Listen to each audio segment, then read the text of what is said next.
dreaming anymore. All I know is I'm falling.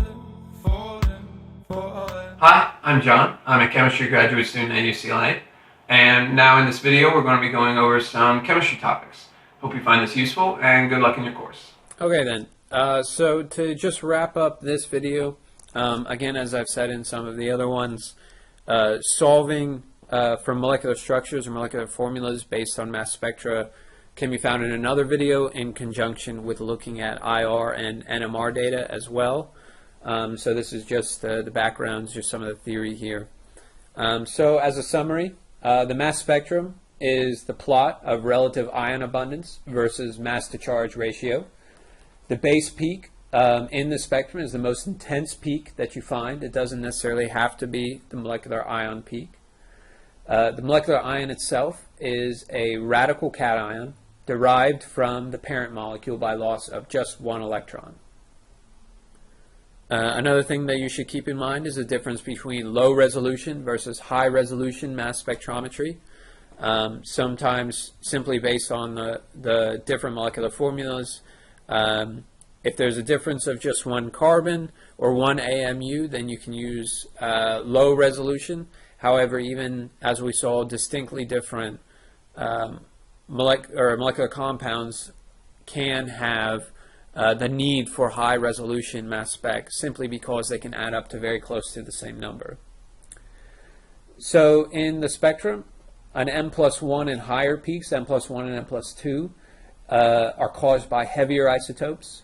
So the abundance of these higher mass to charge peaks relative to the molecular ion peak gives you information about the elemental composition.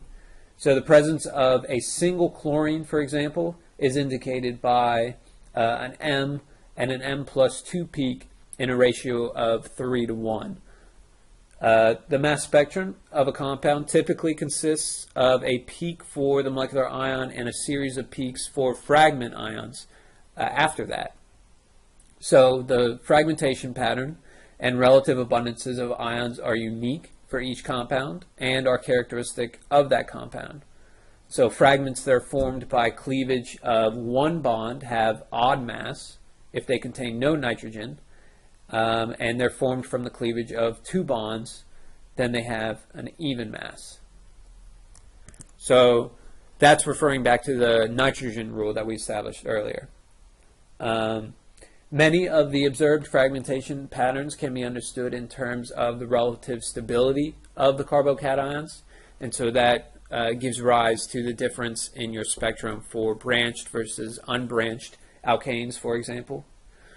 And then for just a recap of interpreting mass spectra for the different functional groups and types of molecules, you can just refer back to the previous couple minutes and slides there. Just a couple things to remember for aldehydes and ketones, carboxylic acids, esters, and amides. Usually they undergo McLafferty rearrangements and alpha cleavage, and amines, on the other hand, undergo beta cleavage. So those are a couple things that you should remember, refer back to this video, your notes, your textbook, and then look at the other videos for actually interpreting and solving molecular structures based on these spectra.